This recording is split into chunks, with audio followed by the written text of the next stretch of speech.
We're here with Ben Kevan in downtown Los Angeles on draft day. So a big day, probably the most important day of your life, not to put any pressure on it. But this is kind of like a hometown draft for you, but also not really, because you told me you're 6 hours away. But what's it feel like having the NHL draft, your draft, in Los Angeles? Yeah, it's really special. I played for Kings for the last 3 years, and it's just one of those things where you couldn't have written it any better for me as a player and as a person, and for my family especially. It's a really cool experience, and it's something that I'll definitely look back to and cherish for pretty much my whole life. So. Were you able to sleep last night? No, not really. I got a rough night of sleep, and also with Squid Games coming out, I was able to sneak in an episode at 12, so it was pretty cool. That's the go-to show. I feel like that's the worst thing you could possibly watch, like to go to bed. Yeah, it really is, but it's been so anticipated for so long. I had to at least get something in, so, and then it ended up calming me down a little bit, and I was able to fall asleep after that, but yeah.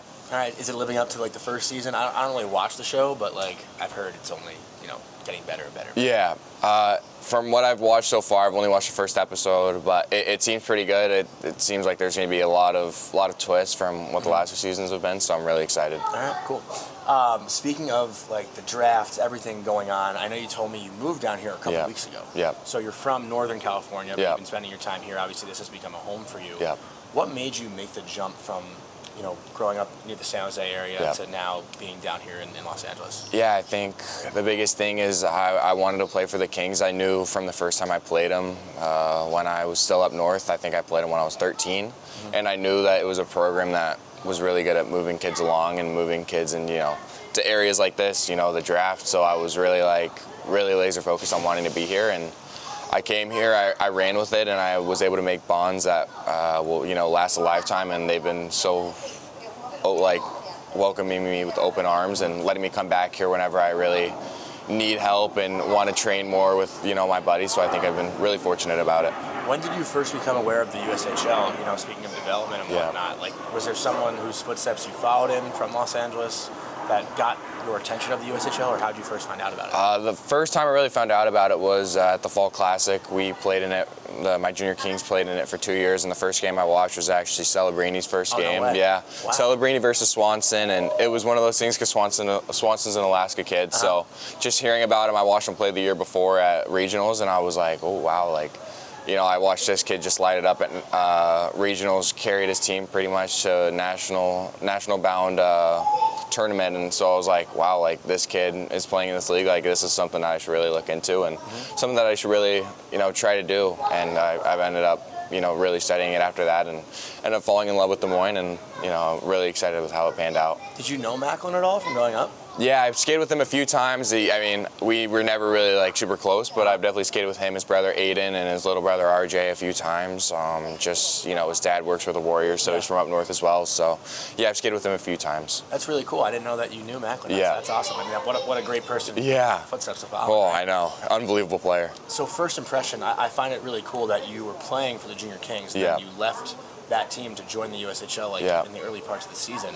What was that jump like for you, going from playing, youth hockey to the best junior league in the world? Yeah, so for me it was very seamless. I think the coaching staff that was there in Des Moines, Coach Curley, all those guys, they were really welcoming with open arms, and I think that's the biggest thing for me. But we also had a really, really good older group of people, and, the guys who have been there for multiple years, the guys that they drafted from the Null and who, had multiple years of junior experience, they were really good at helping me along and kind of showing me the ropes, and I think that was what I'm most thankful for, and how I believe that I was able to grow as a person so quickly and grow as a player so quickly is because I had all that supporting cast around me that was really bought into my development. What's the one thing you're going to miss the most about Des Moines?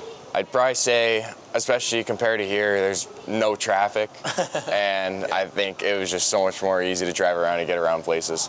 And then as far as your recruiting goes, when did you first get in touch with Coach Powers and make your commitment to ASU? Yeah, so I was first in touch with Coach Powers during national camp my 15th year, and I was pretty close to when I could actually start committing. So, I was a bit late on getting to actually talk to them from when it opened up that you can talk to coaches in college, colleges, and then from then. But ever since I talked to him, I talked to Albie, who's not there anymore. He's with the Canadians. And then Coach Dana, he ended up being on the staff for Five Nations that year.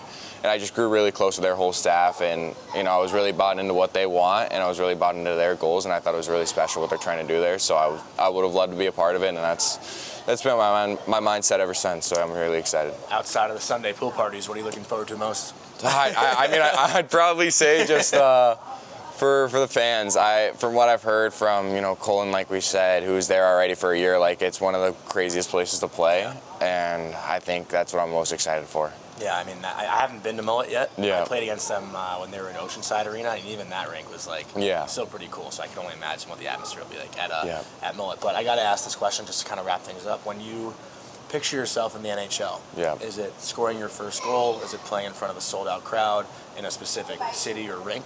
Is it lifting the Stanley Cup? Like, how do you imagine yourself in the NHL? Yeah, I think for me, it's always been lifting the Stanley Cup, and you know, I could always go deeper in that, saying like, you know, maybe I envision myself scoring the game-winning goal or something like that. But the end goal of it always is I'm ended up lifting the Stanley Cup, and I think that's something that every kid dreams of as a kid. I know, of course, everyone dreams of getting drafted, and that was what I saw when I was first a kid. But ever since, it's always just been it always ends with me seeing myself lift the cup, and I think that's a goal that I will always have near and dear to my heart. So I lied. I'm gonna ask you one more question. All right. Do you have a friend that has gotten drafted already that maybe you have talked to or have gotten advice from, or anyone that's already like in the NHL reach out to?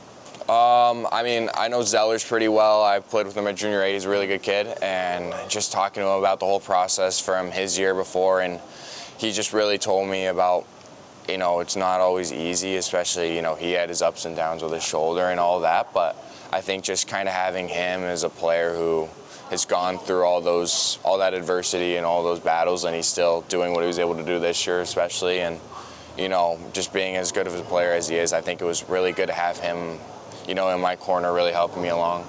Awesome. Thanks, yeah, man. thank Good you. luck. I appreciate it.